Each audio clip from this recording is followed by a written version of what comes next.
Among police officers, there's a maxim: being a cop gets a whole lot busier when it's hot out. Now, a study by a pair of Drexel University researchers appears to back them up.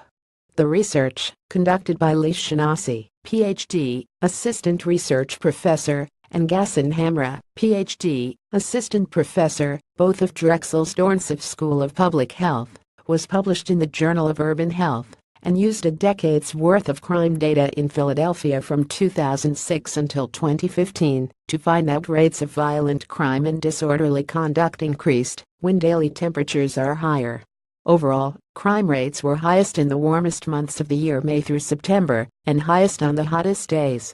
For example, when the heat index, a metric that uses temperature and humidity to represent human comfort, was 98 degrees, rates of violent crime were 9% higher compared to days when the temperature was 57 degrees.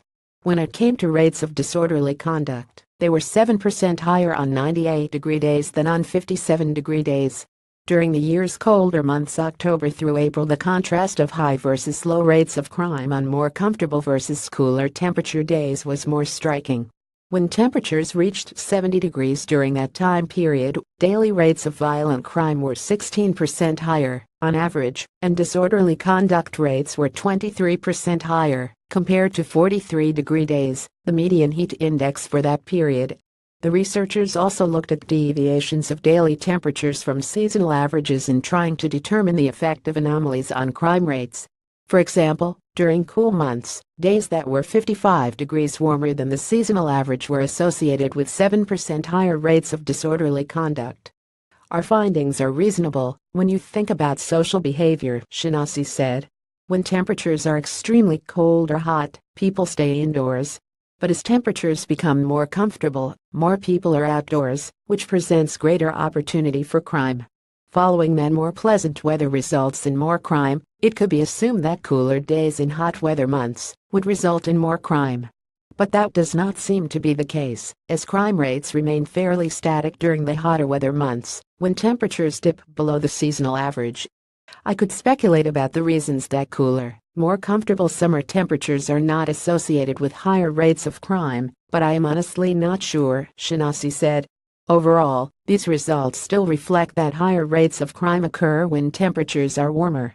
Additional analyses that tease apart these effects will help us to better understand these findings and seasonal trends.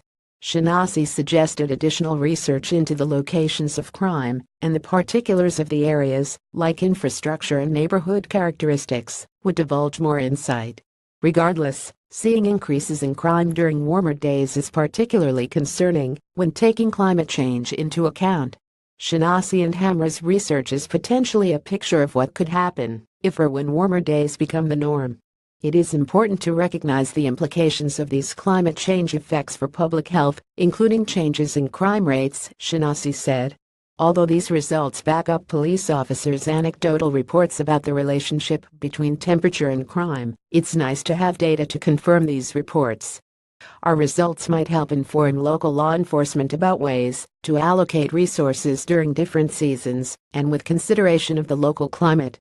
Disclaimer: Oz and Alert are not responsible for the accuracy of news releases posted to Alert by contributing institutions, or for the use of any information through the Alert system.